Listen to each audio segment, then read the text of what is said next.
Okay, today's video is going to be on a very interesting concept or topic, and it's going to be signs of too much fasting. So if you're an individual that has introduced yourself to fasting either through the content I've produced or you've been an advocate of fasting for years and years and years, which many of you guys have been, you'll know that when you first fast, you feel very hangry, you feel very frail, you feel very, very lethargic throughout the day at certain times. And the only thing you want to do whilst working, if you are fasting throughout your work day or your work blocks, is dive into the kitchen, grab some food, and then move on with your day past that point. You know that's the last thing you should be doing, but it's the thing you want to be doing at all times. However, if you push through that point for a couple of months, or whether it be a month or a couple of weeks, whatever it may be, whatever time period it is for the individual, you'll know that the whole thought of fasting, and the difficulties that you've had with it is no longer an issue for you guys. You know that fasting feels amazing. It's something that you're never going to look back on as being a difficulty. It's something which you advocate to everyone that is in your space, whether it be professionally speaking or also personally speaking. And you know that in regards to your brain function, dealing with inflammation, brain fog, whatever it may be, and productivity and output, it skyrockets. And you're never going to look back. It's kind of, you think, I've adopted fasting. I struggled at first. I thought I'd never ever do it again. I pushed through that point and now I feel incredible whilst functioning in a fasted manner. But I'm going to talk to you guys in particular about the signs of fasting too much, because it's something which some individuals face and they don't really understand why that is, and also what to do if you are having these signs, which are 7 to 8 very clear signs of fasting too much. So the negative side effect of fasting too much include things like chronic fatigue, muscle loss, hunger, so the feeling of being very hungry and angry at the same time. Also from their reduced focus when it comes to work, so simply thinking about eating too frequently, and also lethargy rather is a better way to pronounce that, when it comes to feeling drained of energy throughout the day if you're in a fasted state. So that's just a few key things or symptoms of fasting too frequently or fasting too much, which have a detriment on your performance and your health when it comes to your day-to-day life also.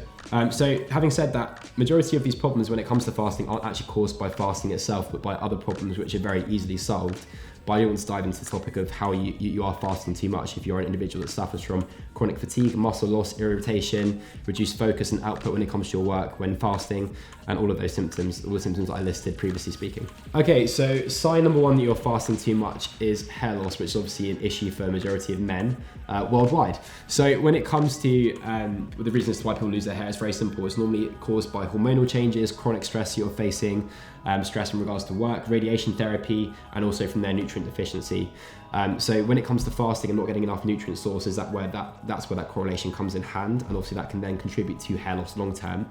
When it comes to preventing hair loss, you need primarily zinc, protein, vitamin A, vitamin B, vitamin C, vitamin D, E, collagen, iron, selenium.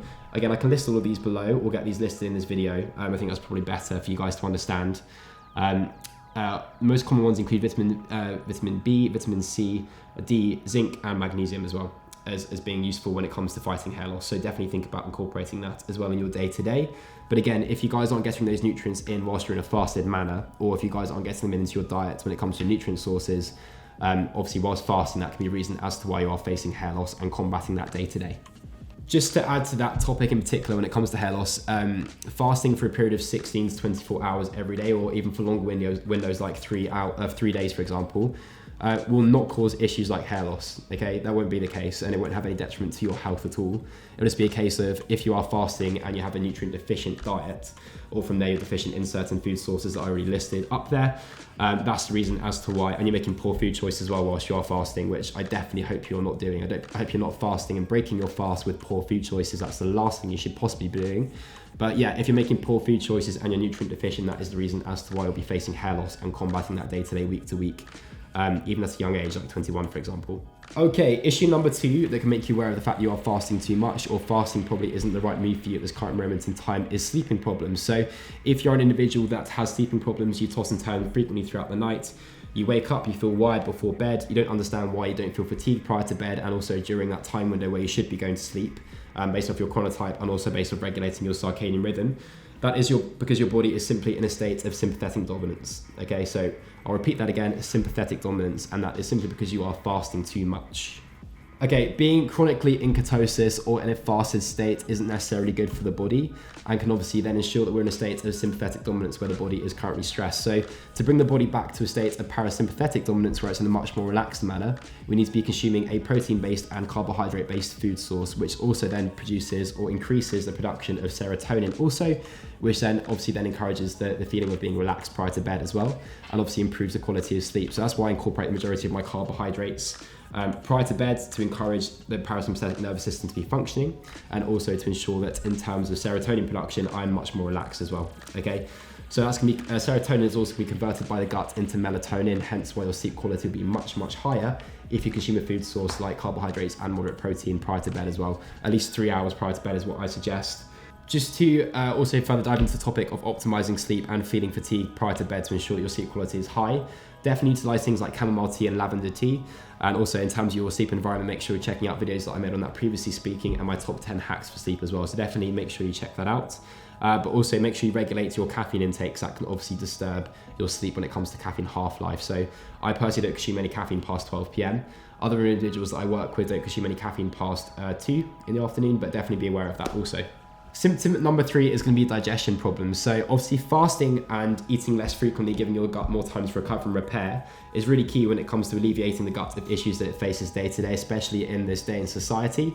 However, having said that, if you eat a massive amount of food in one go, so for example, if you're eating 1 meal per day and you don't break your fast correctly or the right techniques and approaches, then your body can deal with digestive issues, bloating issues, and then from there being in like a fed state where it feels too full to function correctly, especially when it comes to stomach acid production and HCl, which I'll talk to you guys about next in this video, but it's something to be aware of also. So fasting normally brings more benefits when it comes to eating less frequently and repairing the gut and helping the gut recover. Nonetheless, if you do eat a massive meal in the evening, like let's say for example at 6 o'clock at night after you've completed all your work and you have like 2,000 calories, 3,000 calories, whatever it may be, you may face digestive issues which will then essentially outweigh the benefits of fasting in the first place when it comes to dealing with your gut health issues as well, okay?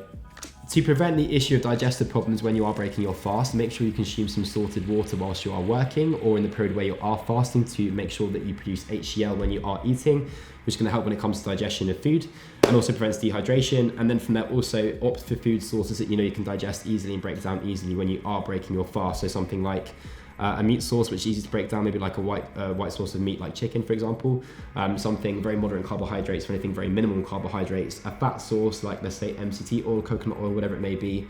Essentially you want to do obviously a gut health test as well and make sure that you're eating food sources that don't cause inflammation. I have my Viome tests down there, but make sure you are picking up on those tools as well. It's very, very important. And then from there also you can incorporate things like probiotics, prebiotics and polyphenols, digestive enzymes as such, also to make sure that you are breaking down the food sources that you are consuming correctly and in a very efficient manner. So again, that's number 3, digestive problems that you are facing.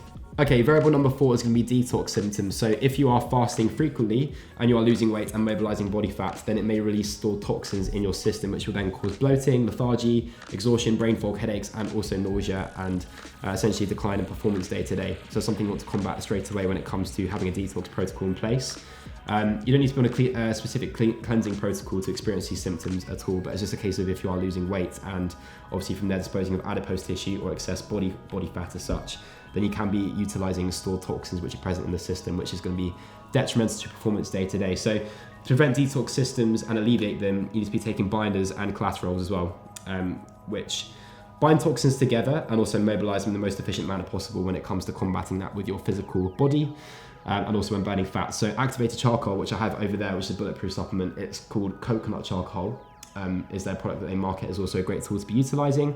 Bitter herbs, green tea, milk thistle, chlorella as well is also great to be utilizing as a binder also.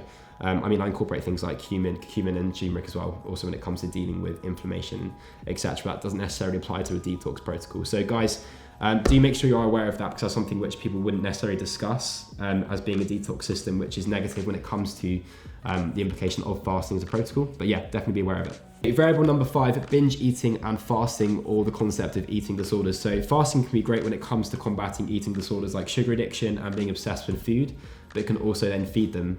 Sorry for the use of feed, it's an ironic term in this context of this video, but yeah, it can also feed them when taken too far.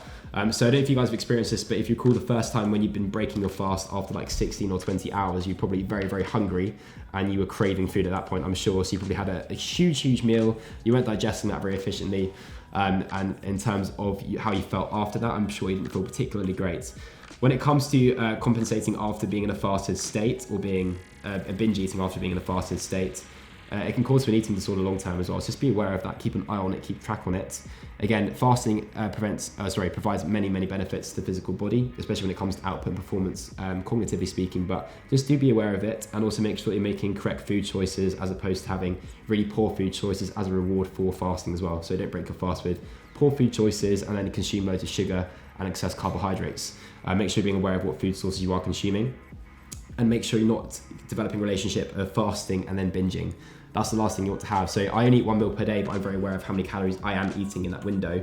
And it's definitely not a case of me binge eating. It's a case of me being aware of what my body's going to respond to very positively when it comes to dealing with inflammation, and also food sources I can digest very efficiently, as opposed to being in a state of feeling like I'm binging and covering up emotional issues. So for context, I also did have a previous eating disorder. So it's not something that I think shouldn't be discussed. I think it's something that I think people should be aware of when it comes to dealing with fasting protocols, or obviously nutrition systems, whatever it may be.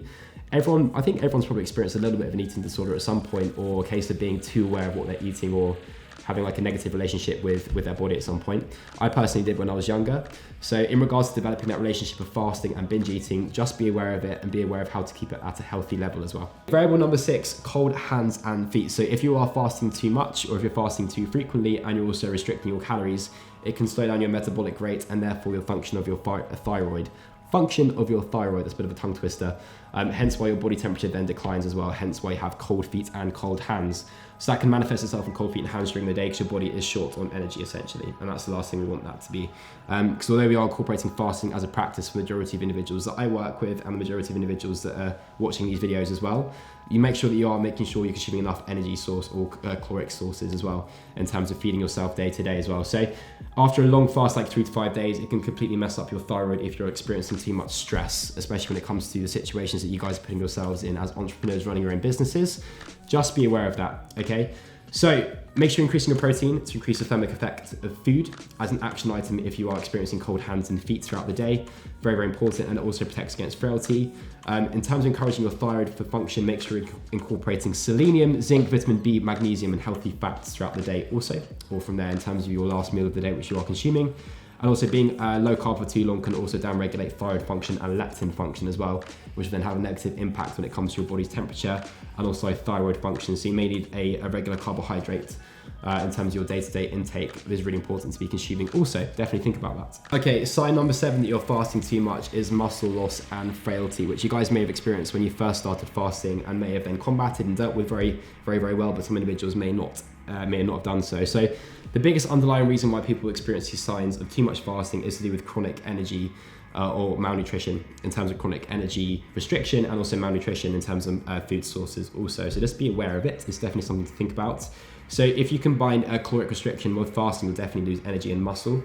So it's just something you want to think about. It's something that most bodybuilders will experience when they're competing. As you guys would have seen, if you guys follow individuals like Christian Guzman, you see he becomes very lethargic and very frail when he is fasting and also in a caloric restricted state. You guys don't want to be dealing with that if you are running your own business. The last thing you want to have is feeling fatigued, lethargic when working because you are fasting, okay, and also restricting your calories. Just be very sensible about that. You also need sufficient protein to maintain muscle and also maintain a level of body weight which you're currently at. So try and aim for 1 gram per pound of body weight, or 0.7 grams as well. Just be aware of that also. And also make sure you're incorporating resistance training. Okay, so make sure you're incorporating that throughout your day. I mean, I hope you guys are. I incorporate that for all my clients that I work with, so make sure you're incorporating that also to prevent any muscle loss and also the feeling of frailty whilst you are fasting. Okay, so to wrap this video up, guys, are you fasting too much? If you're experiencing any of the 7 symptoms I've just listed in today's video, then the most likely reason as to why is because you are fasting too much. If you guys are dealing with difficulty when it comes to your intermittent fasting protocol or the concept of only eating 1 meal per day, do let me know in the comments below. Like this video, and obviously I'll make further videos on this topic and the manner in which we can apply fasting practices to your day to optimize your workflow and output. But if you guys are having difficulties, do let me know in the comments section below. I hope you guys enjoyed this video. Give it a thumbs up, and I shall see you in the next one for next week.